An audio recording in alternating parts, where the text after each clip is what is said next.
छगन भुजबळ नाराज आहेत आणि नाराज छगन भुजबळ भाजपाच्या वाटेवर असल्याची चर्चा आहे। दरम्यान अमित शहा आणि भुजबळांमध्ये चर्चा होण्याची शक्यता असून मालेगावमध्ये उद्या गृहमंत्री शहांच्या उपस्थितीमध्ये सहकार परिषद होणार आहे आणि या परिषदेला छगन भुजबळ उपस्थित राहणार असल्याची शक्यता वर्तवण्यात येते। त्यामुळे गेल्या काही दिवसांपासून मंत्रिपद न मिळाल्याने छगन भुजबळ नाराज तर आहेत आणि आता ते अमित शहांची भेट घेऊन पुढील चर्चा करतील का याकडे सर्वांचं लक्ष आहे। राज्यामध्ये पुन्हा एकदा फोडाफोडीचं राजकारण सुरू होण्याची शक्यता आहे। ठाकरे गटाला रत्नागिरीमध्ये खिंडार पडणार असल्याचा दावा उद्योग मंत्री उदय सामंतांनी केलेला आहे। रत्नागिरीचे माजी आमदार उद्या शिवसेनेमध्ये प्रवेश करणार आहेत असा दावा सामंत यांनी केला, तर ठाकरेंचे 4 आमदार शिंदे सेनेत प्रवेश करणार असल्याचं सामंत यांनी म्हटलंय। त्यामुळे आता ठाकरे गटात नाराज असलेले माजी आमदार राजन साळवी हे शिंदेंच्या शिवसेनेत प्रवेश करणार का याकडे लक्ष लागलंय। नाही, ऑपरेशन टायगर जे आहे ते मला असं वाटतं की उद्यापासून रत्नागिरी विधानसभा मतदारसंघातनं सुरुवात होते। 2 ते 3 माजी आमदार हे रत्नागिरी जिल्ह्यातले आहेत, ते देखील प्रवेश करतील। काही माजी आमदार हे पश्चिम महाराष्ट्रातले आहेत, ते देखील एकनाथ शिंदे साहेबांच्या नेतृत्वाखाली प्रवेश करतील। काही खासदारकीचे लढलेले उमेदवार आहेत, ते देखील एकनाथ शिंदे साहेबांच्या नेतृत्वाखाली प्रवेश करतील। आणि काही लोक म्हणतात आम्ही देखील प्रवेश करू, असं काही लोक सांगतील, परंतु ते स्वतःहून जरी प्रवेश करणार असतील तरी त्यांना आम्ही घेणार नाही। तुमच्या मंत्र्यांना रस्त्यावर पालकमंत्री पदासाठी भीक मागावं लागते भारतीय जनता पार्टीकडे, त्याचं तुम्हाला रस्त्यावर आंदोलन करावं लागतं। मला वाटतं त्याचे उत्तर आधी उदय सामंतांनी द्यावे, मग बाकीच्या घरात डोकावून पाहावं। आता ठाकरे गटाचे खासदार संजय राऊतांनी पुन्हा एकदा भाजपाला डिवचण्याचा प्रयत्न केलाय। भारतीय जनता पक्ष चायना माल आहे, त्यामुळे ते राजकारणात चायना मालाचाच पुरवठा करतात। तर दुसरीकडे संजय राऊतांनी केलेल्या या टीकेला प्रवीण दरेकरांनी जोरदार प्रत्युत्तर दिलंय।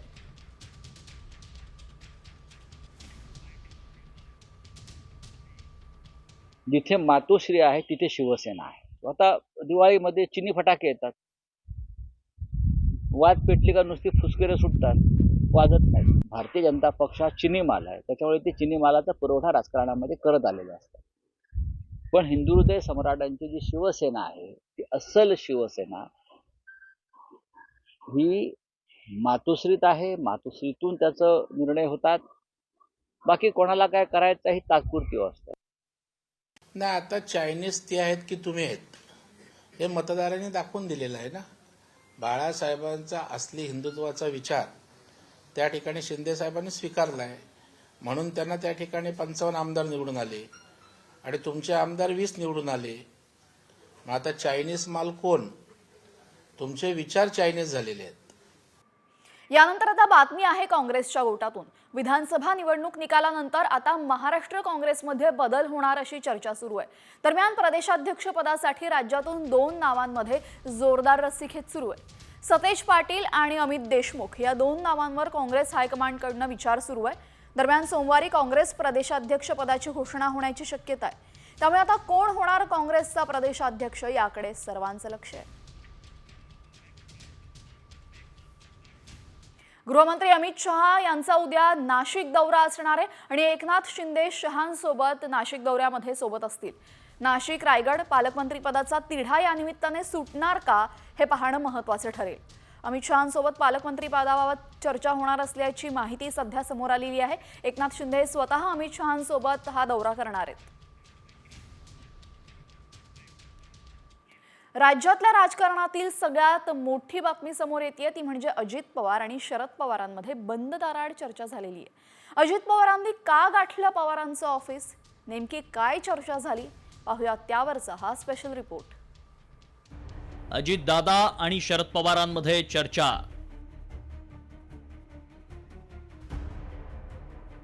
बंद दाराआड चर्चेत काय घडलं?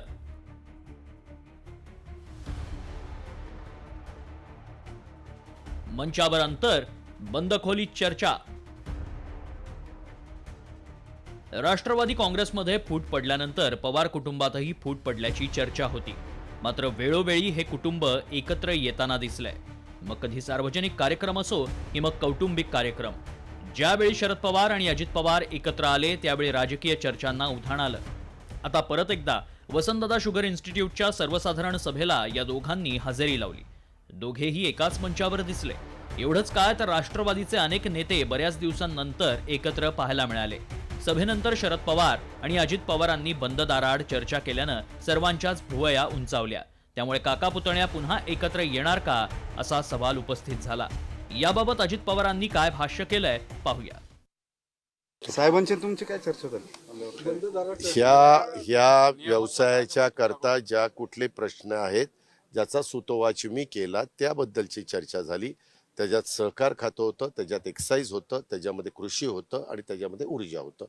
कारण ह्या 4 विभागाचा संबंध आपल्या ह्या इंडस्ट्रीचा, ह्या व्यवसायाचा आणि आमच्या राज्य सरकारच्या डिपार्टमेंटचा येत असतो.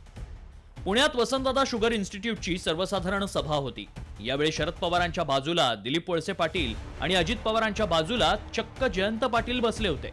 दादांचं माझ्यावर विशेष लक्ष असतं असं म्हणणाऱ्या जयंत पाटलांशी अजित पवारांच्या बराच वेळ गप्पाही सुरू होत्या. कार्यक्रम संपला आणि काका पुतण्याच्या भेटीचा पुढचा अंक इथं सुरू झाला. व्यासपीठावर एकमेकांकडे न बघणारे आणि बोलणारे काका पुतण्या दार लावून मात्र अर्धा तास बोलले. त्यामुळे राष्ट्रवादी एकत्र येणार या चर्चांना उधाण आलं. मात्र इन्कमिंगच्या संदर्भात महायुतीच्या नेत्यांनी एक मोठा आणि महत्वाचा निर्णय घेतल्याचंही पाहायला मिळालं. एखादा चांगला विषय असेल तर चांगली चर्चा तिथं झाली पाहिजे. तसंच राजकारणामध्ये सुद्धा आहे की एखादी चर्चा जर होत असेल, आता ती बंद दरवाजाच्या आत काय चर्चा होती आपल्याला सांगता येणार नाही. पण मी एवढंच सांगेल की 2 पक्ष असतील जे विरोधात असू या सत्तेत असू, त्यात जर पॉझिटिव्ह चर्चा होत असेल आणि 2 त्याचे कॅप्टन, त्या पार्टीचे कॅप्टन नाही तर ते नेते एकत्रित येऊन चर्चा करत असेल तर त्या गोष्टीचं स्वागत केलं पाहिजे असं मला तरी वाटतं. सध्याच जे आपल्या विरुद्ध लढले आहेत त्यांना तुर्तास महायुतीच्या कुठल्याही घटक पक्षाने आपल्या पक्षात प्रवेश करून घेऊ नये. महायुतीला डॅमेज करतील किंवा आत्ताच महायुतीचे कार्यकर्त्यांनी मोठी लढाई केली आहे विधानसभेची. त्या ठिकाणी आपसात जे इतक्या रिव्हेंजफुली लढले आणि आत्ताच ते सरकारचा फायदा घेण्याकरता पार्टीत येत असेल किंवा सरकारमध्ये येत असेल तर सध्या तुर्तास आम्ही 3ही पक्षाने विचार केला आहे की चर्चा करूनच नंतर निर्णय व्हावे. विधानसभा निवडणुकीनंतर शरद पवार आणि अजित पवार एकत्र येणार असल्याच्या चर्चांनी जोर धरला होता. त्यातच पवार आणि ठाकरे केंद्रात भाजपसोबत जातील असं वक्तव्य नुकतंच बच्चू कडूंनीही केलंय. हे सगळं लक्षात घेता काका पुतण्याच्या या बंद खोलीतल्या चर्चेला महत्त्व येतंय. कारण बंद दाराआडच्या चर्चेमुळेच महाराष्ट्राच्या राजकारणाला बऱ्याच वेळा कलाटणी मिळाली आहे. त्यामुळेच दोन्ही पवारांनी दार लावून बोलणी सुरू केली की राज्यात नव्या राजकीय भूकंपाच्या चर्चाही रंगतात. या निमित्तानं त्या आत्ताही सुरू आहेत. ब्युरो रिपोर्ट, साम टीव्ही. यानंतर आता बातमी आहे पुण्यातून हृदयाचा थरकाप उडवणारी. पतीने आपल्या पत्नीची निर्घृणपणे हत्या केलेली आहे आणि एवढ्यावरच तो थांबला नाही तर हा संपूर्ण व्हिडिओ बनवून त्यानं सोशल मीडियावर टाकलेला आहे. शिवदास आणि ज्योती गीते हे खराडीतील भाड्याच्या घरामध्ये राहत होते आणि शिवाजीनगर कोर्टामध्ये शिवदास स्टेनो म्हणून काम करत होता. चारित्र्याच्या संशयावरनं पत्नीची हत्या केल्याचा आरोपीनं म्हटलेलं तर संतापलेल्या शिवदासनं जवळच पडलेली कात्री उचलून पत्नीच्या गळ्यावर सपासप वार केलेत. तो एवढ्यावरच थांबला नाही तर रक्ताच्या थारोळ्यात पडलेल्या पत्नीचा व्हिडिओ बनवला आणि आपल्या मुलासमोरच त्यानं निर्दयीपणे हत्या केली आणि नंतर तो पोलीस स्टेशनमध्येही हजर झाला. शिवदास तुकाराम गीते याने आपल्या राहत्या घरामध्ये सकाळी 4:30 वाजण्याच्या सुमारास आपल्या पत्नीबरोबर घरगुती वादातून आणि तिच्या चारित्र्यावर संशय घेऊन शिलाई मशीनच्या कात्रीनं तिच्या गळ्यावर वार करून तिची हत्या केलेली आहे. हत्या केल्यानंतर सदरचा आरोपी आहे हा खराडी पोलीस स्टेशन येथे आलेला होता. त्याबाबत पोलिसांनी तात्काळ दखल घेऊन पोलीस स्टेशन चंदननगर या ठिकाणी अपराध क्रमांक 40/2025 भारतीय न्याय संहिता कलम 103(1) अन्वये गुन्हा दाखल केलेला आहे. आरोपीला अटक करण्यात आलेली आहे. दरम्यान ग्राफिक्सच्या माध्यमातून हे संपूर्ण प्रकरण आपण पाहूयात. खराडीत राहणाऱ्या शिवदास आणि ज्योती गीतेचं वारंवार भांडण होत होतं. बुधवारी भांडण झाल्यानंतर शिवदासनं कात्रीने पत्नीची हत्या केली. मुलासमोरच हत्या केली आणि नंतर व्हिडिओ बनवून व्हायरलही केला. चारित्र्याच्या संशयावरनं ज्योतीची हत्या केल्याचा आरोपीचा दावा. आपला जीव वाचवण्यासाठी नाईलाजानं पत्नीची हत्या केल्याचा व्हिडिओत दावा. सध्या सोशल मीडियावर दिवसेंदिवस लाखो व्हिडिओ व्हायरल होत असतात. या व्हिडिओंमधून मिळणाऱ्या प्रसिद्धीसाठी आणि काही लाईक्स आणि कमेंटसाठी लोक आपली हद्द पार करू लागलेले आहेत. सध्या एक असाच लाजिरवाणा व्हिडिओ सोशल मीडियावर आलेला आहे, जो पाहून तुम्हालाही धक्का बसेल. या व्हिडिओमध्ये एक आई रील बनवण्यासाठी आपल्या मुलाबरोबर धक्कादायक कृत्य करताना दिसलेली आहे. या व्हिडिओमध्ये एक महिला डान्स करताना दिसते आणि डान्स करण्याआधी तिने हद्दच पार केलेली आहे. डान्स सुरू करण्याआधी तिने तिच्या चिमुकल्या मुलाला उचललं आणि जोरात फेकून दिलेलं आहे. एका रीलसाठी ती या चिमुकल्याच्या जीवाशी खेळताना दिसते. या रीलबाज आईविरोधात सोशल मीडियावर आता संताप व्यक्त होतोय.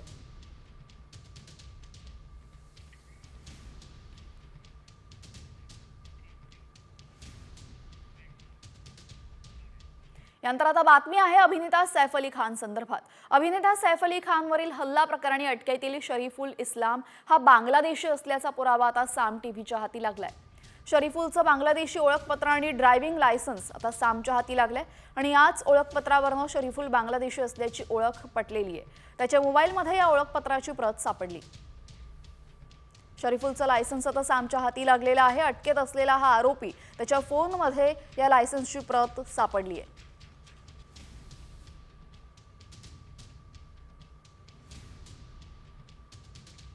सैफ अली खानवर झालेल्या हल्ला प्रकरणामध्ये या संशयित आरोपीला अटक करण्यात आलेली आहे. त्याची चौकशी एका बाजूला सुरू असताना दुसऱ्या बाजूला त्याच्या फोनमध्ये बांगलादेशचं ड्रायव्हिंग लायसन्स सापडलंय.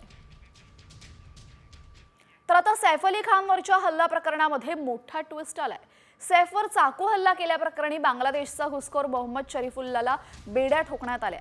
मात्र आरोपीच्या वडिलांनी धक्कादायक विधान केलेलं आहे. सैफच्या इमारतीच्या सीसीटीव्हीमध्ये दिसणारा संशयित हा त्याचा मुलगा नसल्याचा दावा एबीपी समूहाशी बोलताना त्यांनी केलेला आहे. पोलिसांनी चुकीच्या व्यक्तीला अटक केल्याचा आरोप त्यांनी केलेला आहे.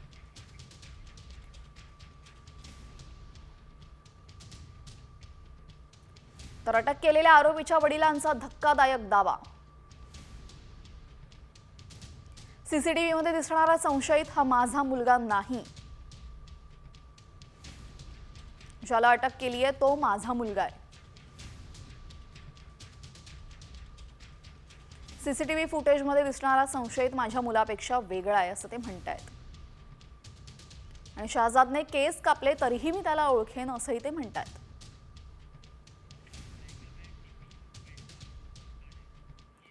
प्रयागराजच्या महाकुंभामध्ये सुंदर डोळे आणि सौंदर्यामुळे चर्चेत आलेली मोनालिसा भोसले सोशल मीडियावर चांगलीच व्हायरल होतीये. दरम्यान आता तर मोनालिसानं कुंभमेळ्यामध्ये माळा विकून तब्बल 10 कोटी रुपये कमावल्याचा दावा केला जातोय. तर कोण आहे ही मोनालिसा भोसले? ती महाराष्ट्रात नक्की कुठे राहते? तिनं खरंच कुंभमेळ्यामध्ये रगड पैसा कमावलाय का? काय आहे या व्हायरल मेसेज मागचं सत्य? पाहूयात. प्रयागराजच्या महाकुंभात मोनालिसाची लॉटरी.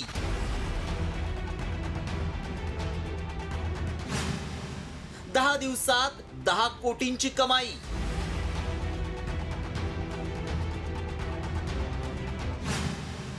व्हायरल मेसेज मागचं सत्य काय?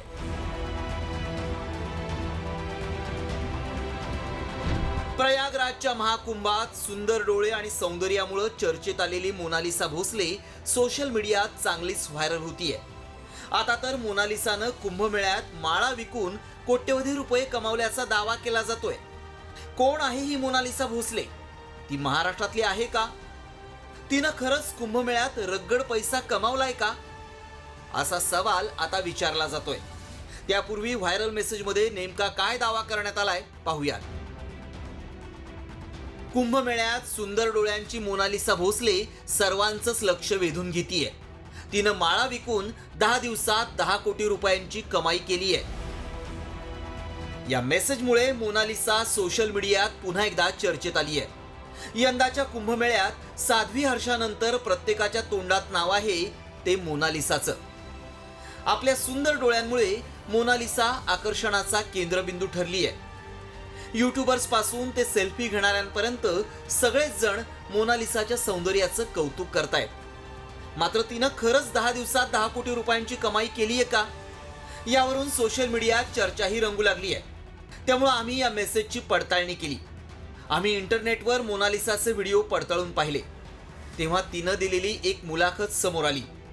त्यात तिनं आपल्या कमाईबाबत स्पष्टपणे खुलासा केलाय. तिनं या मुलाखतीत काय म्हटलंय पाहूयात. माळा विकून आपल्याला काहीही मिळालेलं नाही. आपली कमाई 10 कोटी रुपये असती तर इथे का यावं लागलं असतं. त्यामुळे आमच्या पडताळणीत काय सत्य समोर आलं पहा. कुंभमेळ्यात माळा विकणाऱ्या मोनालिसा भोसलेनं 10 दिवसात 10 कोटी रुपये कमावलेले नाहीत. मोनालिसाचं खरं नाव मोनी असंय. भावाच्या शिक्षणासाठी तिला शाळा सोडावी लागली. माळा विकणं हा तिचा परंपरागत व्यवसाय. मोनालिसा इंदूरची रहिवासी आहे. तिचं मूळ महाराष्ट्रातलं आहे का हे स्पष्ट होऊ शकलेलं नाही. त्यामुळं आमच्या पडताळणीत मोनालिसानं 10 दिवसात 10 कोटी रुपयांची कमाई केल्याचा दावा असत्य ठरलाय.